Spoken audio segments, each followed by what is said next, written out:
अस्सलामुअलैकुम। आज हम आपको सुनाएंगे मकाफाते अमल की एक कहानी, सबक आमोज कहानी है। जरूर सुनिएगा। अल्लाह ताला बहन बेटियों के नसीब अच्छे करे। वो कहती है कि वो हाँफती हुई आंसू बहाती जब घर में दाखिल हुई तो उसकी हिचकियां पूरे सहन में गूंज रही थी। उसके पीछे उसका शौहर गुस्से में भरा हुआ अंदर आया। उसे मालूम था कि इस वक्त ताया अब्बू घर पे नहीं है, इसलिए उसने बदतमीजी की तमाम हदें पार कर दी। उसने धारते हुए ताई माँ को पुकारा और जब वो घबरा कर सहन में आई तो उसने सबके सामने उन्हें जलील करना शुरू कर दिया। संभाल कर रखें अपनी इस लाडली बेटी को, मुझे इसकी जरा भी जरूरत नहीं है। मैं बहुत जल्द तलाकनामा भिजवा दूंगा, फिर बैठी रहिएगा इस मनहूस को लेकर। उसके अल्फाज जहर में बुझे हुए तीरों की तरह ताई माँ के कलेजे में बेबस हो रहे थे। वो ताई माँ को कोस रहा था कि उन्होंने अपनी बेटी की तरबियत ठीक से नहीं की और उसे ढंग से रहना नहीं सिखाया। अभी वो गुस्से में चीख रहा था और ताई अम्मा बेबसी से उसे देख रही थी कि अचानक सदर दरवाजा एक जोरदार आवाज के साथ खुला था। मेरा नाम मनाहिल है और मेरी जिंदगी के कैनवस पर बचपन से ही महरूमियों के रंग भर दिए गए थे।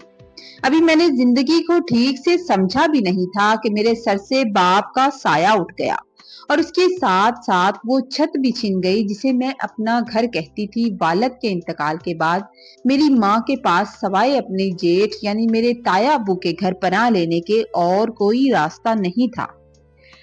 ताया अब्बू तो फिर भी मिजाज के कुछ बेहतर थे, लेकिन ताई अम्मा, उनका वजूद मेरे और मेरी माँ के लिए एक ऐसी मुसलसल अजियत बन गया जिसकी कोई इंतहा ना थी। वो हमें घर का हिस्सा नहीं बल्कि एक ऐसा बोझ समझती थी जिसे वो मजबूरी में उठाए हुए हैं। जब भी घर में कोई दूर पार का रिश्तेदार आता, ताई अम्मा का पहला काम अपनी सखावत की नुमाइश करना। वो बड़े फख्र से सबको सुनाती कि देखो भाई, मेरा शौहर कितना फरिश्ता सिफत इंसान है। एक बेवा और उसकी यतीम बच्ची को सहारा दे रखा है। हम तो अपनी औलाद से ज्यादा इस मनाहिर की पढ़ाई और अखराजात पर खर्च कर रहे हैं। उनके ये अल्फाज जहर में बुझे हुए तीरों की तरह मेरी माँ के वजूद को छलनी कर देते थे।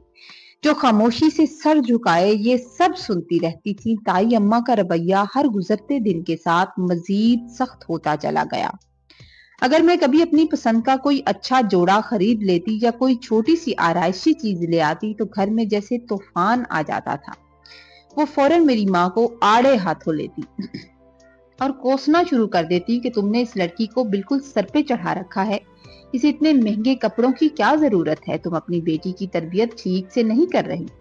ये हर वक्त टीवी के आगे बैठी रहती है, देख लेना कल को ये तुम्हारी नाक कटवा देगी या कोई ऐसा कदम उठाएगी कि हम किसी को मुंह दिखाने के काबिल नहीं रहेंगे। उनका हर ताना मेरी माँ की ममता पर एक जर्ब था और वो बेचारी इस डर से खामोश रहती थी कि कहीं हमें इस छत से भी महरूम न होना पड़ जाए। ताई अम्मा का बस नहीं चलता था कि मुझे घर का सारा काम काज करवाने के बावजूद मुझे दुनिया की हर खुशी से दूर कर दे। ताया अब्बू का अपना एक बेटा था जो बैरून मुल्क मुकीम था और वहां से हर माह डॉलर्स भेजता था। इस रुपए पैसे ने ताई अम्मा के गरूर को आसमान तक पहुंचा दिया था। वो अक्सर अपनी बेटी की तारीफों के पुल बांधती और उसे सलीका मंद साबित करती, जबकि मुझे हमेशा एक ऐसी लड़की के तौर पर पेश किया जाता जिसका किरदार भी खराब था।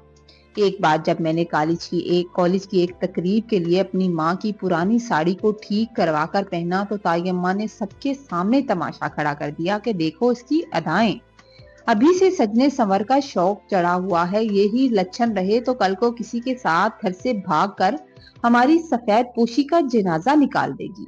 उनके इन अल्फाज ने मेरे अंदर के एतमाद को किरची किरची कर दिया था और मैं अक्सर सोचती थी कि क्या यतीम होना इतना बड़ा गुनाह है कि हर पल उसकी कीमत चुकानी पड़ती है। मेरी खामोशी को मेरी कमजोरी समझ लिया गया था, लेकिन ताई अम्मा ये नहीं जानती थी कि जब किसी के जज्बात को मुसलसल पैरों तले रोंदा जाए तो उसके अंदर एक लावा पकना शुरू हो जाता है। मैंने अपने दिल के कोने में अपने उस रिश्तेदार की मोहब्बत को छुपा रखा था जो मेरे लिए उम्मीद की वाहिद किरण था, लेकिन मुझे मालूम था कि इसका इजहार करना ताई अम्मा को एक और मौका फराहम कर देगा कि वो मेरी माँ की तरबियत पर उंगली उठा सके। इस घर की दीवारें अब मुझे काटने को दौड़ती थी, जहां हर निवाले पर यह एहसास दिलाया जाता था कि हम दूसरों के टुकड़ों पर पल रहे हैं। کالج کی زندگی میرے لیے اس حبس زدہ گھر سے باہر نکلنے کا واحد ذریعہ تھی۔ وہیں میری ملاقات اسفند سے ہوئی، جو دور پار کے رشتوں میں میرا کزن لگتا تھا۔ اس کی ہمدردی اور نرم لہجے نے میرے بنجر دل پر دستک دی تھی۔ پہلی بار میں نے سوچا کہ شاید یہی وہ راستہ ہے جو مجھے تائی اماں کے طعنوں سے نجات دلا سکتا ہے۔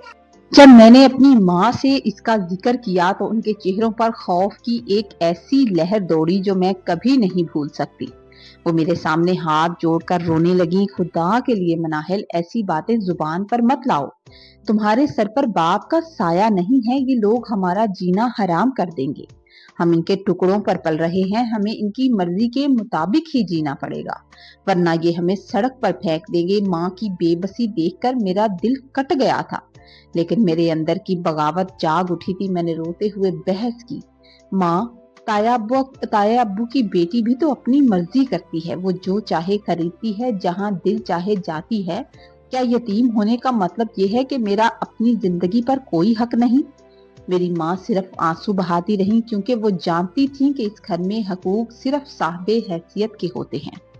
ابھی یہ کشمکش چل رہی تھی کہ ایک دن اچانک تایا ابو نے میرے لیے ایک رشتے کا اعلان کر دیا۔ وہ کوئی ایسا شخص تھا جس کا حسب نسب تو تایا ابو کی نظر میں ٹھیک تھا، لیکن میرے لیے وہ ایک انجان بوجھ تھا۔ تائی اماں نے زہریلی مسکراہٹ کے ساتھ میری ماں سے کہا تھا، لو بھائی، ہم نے اپنا فرض پورا کر دیا، اب اس بوجھ کو یہاں سے رخصت کرو تاکہ ہم بھی سکھ کا سانس لیں۔ میری ماں نے بہت کوشش کی کہ تایا ابو کو روکیں، انہوں نے واسطے دیے، منتیں کی، لیکن تایا ابو کا فیصلہ پتھر پر لکیر ہو چکا تھا۔ میں کمرے میں بیٹھی یہ سب سن رہی تھی اور میرا دم گھٹ رہا تھا۔ آخر کار میری ہمت جواب دے گئی اور میں نے وہ کر دیا جس کا اس گھر میں کوئی تصور بھی نہیں کر سکتا تھا۔ میں بھاگتی ہوئی صحن میں گئی اور تایا ابو کے سامنے جا کھڑی ہوئی۔ میری آواز کانپ رہی تھی، لیکن لہجہ دو ٹوک تھا۔ تایا ابو، مجھے یہ رشتہ منظور نہیں ہے، میں کسی اور کو پسند کرتی ہوں، میں اسفند سے نکاح کرنا چاہتی ہوں۔ میری بات سن کر صحن میں جیسے موت جیسی خاموشی چھا گئی تھی۔ تایا ابو کے چہرے کا رنگ غصے سے تمتما اٹھا تھا اور تائی اماں کی آنکھیں حیرت سے پھیل گئی تھی۔ تایا ابو نے ایک پل ضائع کیے بغیر ایک زوردار تھپڑ میرے منہ پر مارا تھا اور کہنے لگے، تیری اتنی جرأت، ہمارے گھر میں رہ کر، ہمارا نمک کھا کر اب تو ہمیں آنکھیں دکھائے گی؟ گھر میں ایک طوفان برپا ہو گیا۔ تائی اماں نے میری ماں کو وہ گالیاں دیں کہ زمین پھٹ جائے تو وہ اس میں سما جائے۔ دیکھ لے اپنی بیٹی کی تربیت، ہم تو پہلے ہی کہتے تھے کہ یہ ہماری ناک کٹوائے گی۔ میری ماں میرے پیروں میں گر کر ہاتھ جوڑ کر معافی مانگ رہی تھی اور مجھ سے کہہ رہی تھی کہ میں معافی مانگ لوں، لیکن تایا ابو کا غصہ اب جنون کی حد تک پہنچ چکا تھا۔ انہوں نے دھاڑتے ہوئے کہا تھا کہ اگر اسے وہی پسند ہے تو بلاؤ اس لڑکی کو، میں آج ہی اس سیاہ بخت کا نکاح کر کے اسے اس گھر سے دھکے دے کر نکالوں گا۔ مجھے ایسی اولاد کی ضرورت نہیں ہے جو میری پگڑی کو اچھالے۔ اسفند کو بلاوا بھیجا گیا اور چند ہی گھنٹوں میں ہمارے گھر کے اسی صحن میں نکاح کا دسترخوان بچھ گیا جہاں ابھی کچھ دیر پہلے میری تذلیل کی گئی تھی۔ میری ماں کی آنکھوں کے آنسو خشک ہو چکے تھے، وہ مجھ سے ناراض تھیں اور دل براستہ تھیں کہ انہوں نے میری طرف دیکھنا بھی گوارا نہیں کیا تھا۔ نکاح کے وقت وہ میرے پاس بھی نہیں بیٹھی، بلکہ دور کھڑی دیوار سے سر لگائے روتی رہیں۔ جب مولوی صاحب نے میرا نکاح پڑھایا تو مجھے لگا کہ جیسے میں نے اپنے ماں باپ کی عزت کا جنازہ خود اپنے ہاتھوں سے اٹھایا ہے۔ رخصتی کے وقت تایا ابو نے میرا ہاتھ پکڑ کر دہلیز سے باہر کر دیا اور دروازہ بند کر دیا۔ میں اس گھر سے رخصت ہو گئی جہاں میں نے اپنا بچپن گزارا تھا، لیکن پیچھے اپنی ماں کی خاموش نفرت اور ناراضگی چھوڑ آئی تھی۔ میرے دل میں یہی ڈر تھا کہ میرے بعد میری ماں کے ساتھ کیا سلوک ہوگا۔ میں اسفند کے ساتھ تو جا رہی تھی، لیکن میرا دل اس بوجھ سے پھٹ رہا تھا کہ میں نے اپنی خوشی کی بہت بڑی قیمت چکائی تھی۔ نکاح کے بعد جب میں اسفند کے گھر پہنچی تو مجھے احساس ہوا کہ میں نے ایک قید خانے سے نکل کر دوسرے قید خانے میں قدم رکھ دیا ہے۔ تایا ابو نے مجھے خالی ہاتھ رخصت کیا تھا، جیسے وہ اس موقع کی تلاش میں تھے کہ کسی طرح اس بوجھ سے جان چھوٹے اور 1 روپیہ بھی جہیز میں نہ دینا پڑے۔ میرے سسرال والے انتہائی لالچی نکلے، قدم قدم پر تانے دینا ان کا مشغلہ بن گیا تھا۔ کیسی منحوس لڑکی ہے، تن کے کپڑوں میں یہاں آ گئی ہے۔ شروع میں اسفند کچھ بہتر رہا، लेकिन आहिस्ता आहिस्ता ताई अम्मा की कही हुई बातें सच साबित होने लगी। असफल ने भी अपनी बेरोजगारी और घर के झगड़ों का गुस्सा मुझ पर निकालना शुरू कर दिया।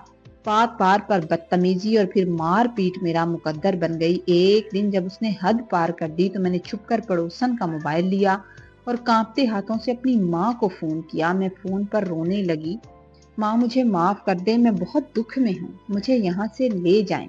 माँ की आवाज में ममता तो थी मगर बेबसी बहुत ज्यादा थी। कहने लगी, बेटी मैंने तुझे बहुत रोका था, अब मैं तेरे लिए कुछ नहीं कर सकती, तुझे वहीं रहना होगा। वक्त गुजरता गया और मेरी हालत बद से बदतर होती गई।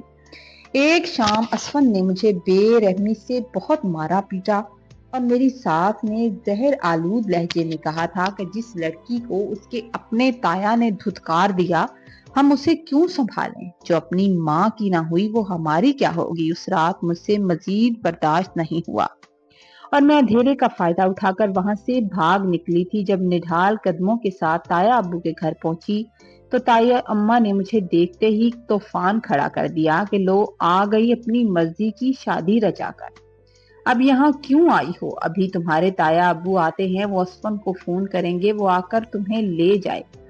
मैं ताई अम्मा के पैरों में गिर गई कि मुझे वहां ना भेजें, वो लोग मुझे मार डालेंगे। लेकिन ताई अम्मा का दिल नहीं पिघला था। उसी दौरान मेरी माँ बाहर निकली। जब उन्होंने मेरी जख्मी हालत देखी तो पहली बार उनकी ममता ने हिम्मत पकड़ी थी।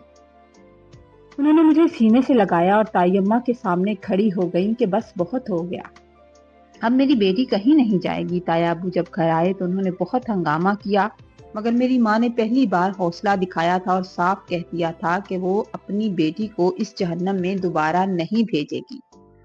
चंद ही दिन के बाद असफन की तरफ से तलाक का कागज आ गया। घर में जैसे सफाई मातम बच गई मगर ताए अम्मा के ताने खत्म नहीं हुए। वो हर वक्त कहती कि देख लो अपनी तरबियत का अंजाम, तलाक याफ्ता होकर अब ये सारी उम्र हमारी रोटियों पर बैठेगी। इसी दौरान ताया अब्बू ने अपनी बेटी अनम की शादी अपनी मर्जी से खाते पीते घराने में तय कर दी थी। ताई अम्मा मुझे हर वक्त मेरी माँ को मुझे जताती थी कि मेरी अनम को देखो कैसी फर्मा बरदार है, उसने एक बार भी अपने बाप के फैसले पर जुबान नहीं खोली। हमने उसकी ऐसी तरबियत की है कि वो राज करेगी। और एक तुम्हारी बेटी है जो अपनी मर्जी करके तलाक लिखवा कर आकर बैठ गई है। ताई अम्मा की बातें खत्म होने का नाम नहीं ले रही थी। वो हर आने जाने वाले के सामने अपनी बेटी की शराफत और मेरी नाफरमानी का तकाबल करती कि किस तरह माँ बाप का फैसला हमेशा सही और बेटी की अपनी पसंद हमेशा गलत होती है। अनम की शादी बड़ी धूमधाम से हुई थी और ताई अम्मा के पांव जमीन पर नहीं टिक रहे थे।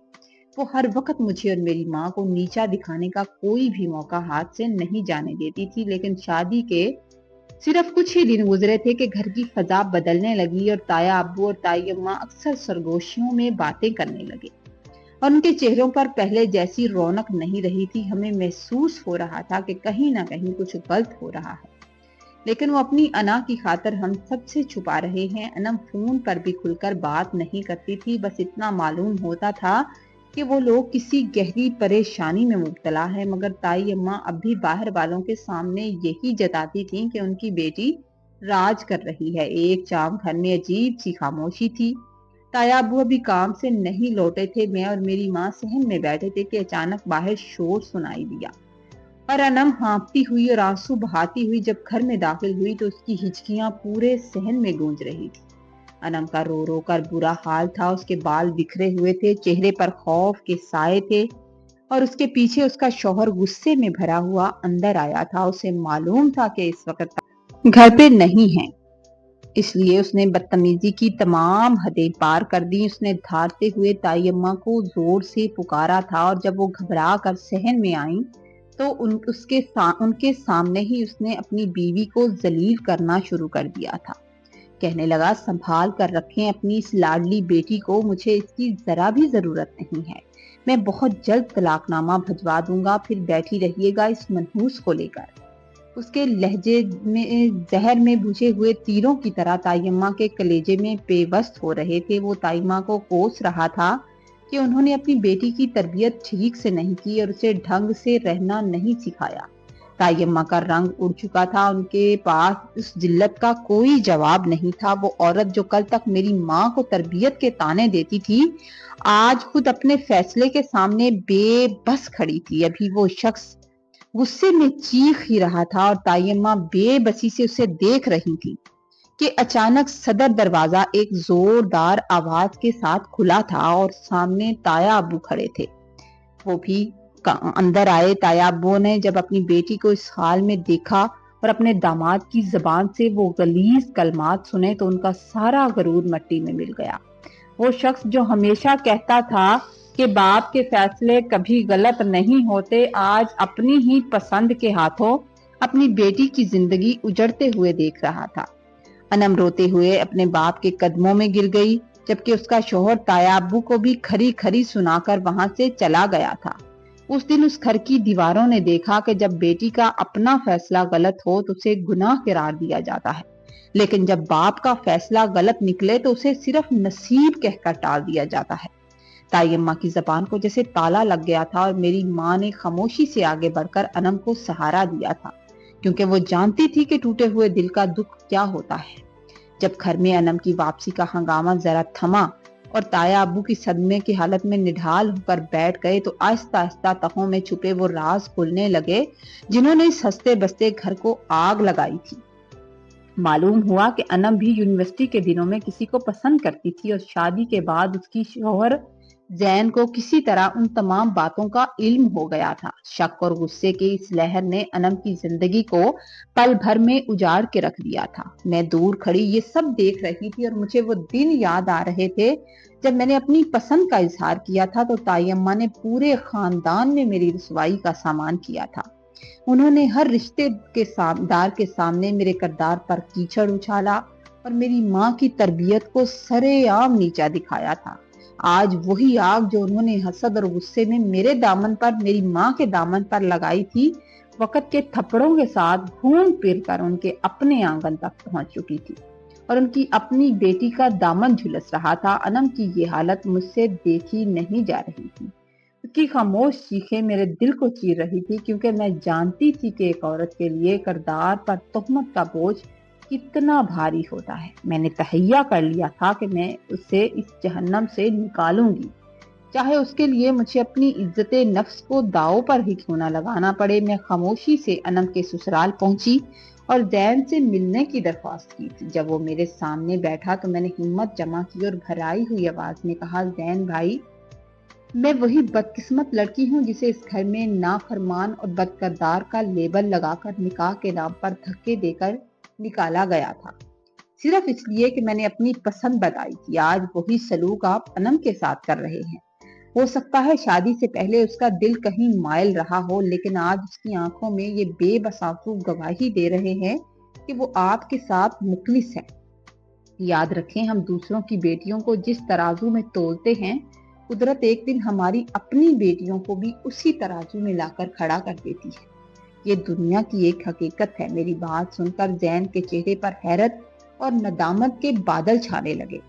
वो शायद पहली बार जिंदगी के इस तलख रुख से रोशनास हुआ था। मैंने उसे समझाया कि इंसान का माजी उसकी कब्र होना चाहिए, उसे उसके हाल का मक्तल मत बनाएं। अनम आज भी आपकी इज्जत है और उसकी तौबा उसे आपके सामने मासूम बनाती है। अगर आप आज उसे माफ करेंगे तो कल अल्लाह के सामने, माफ नहीं करेंगे तो कल अल्लाह के सामने क्या जवाब देंगे। मेरी बातों में छुपी सच्चाई और दर्द ने जैन के दिल की बर्फ पिघला दी थी। उसे एहसास हुआ कि वो कितना बड़ा जुल्म कर रहा था। कुछ दिन गुजरे तो एक शाम अचानक जैन हमारे घर आया। ताई अम्मी और ताया अब्बू के चेहरे खौफ से सफेद पड़ गए कि शायद वो तलाक देने के लिए आया है, लेकिन जैन ने सबके सामने आगे बढ़कर अनम का हाथ थामा और फिर मेरी तरफ मुड़कर बड़े फख्र से बोला, ताया, आज मैं अनम को हमेशा के लिए अपने साथ ले जाने के लिए आया हूँ और ये सब मनाहिल की बदौलत हुआ है।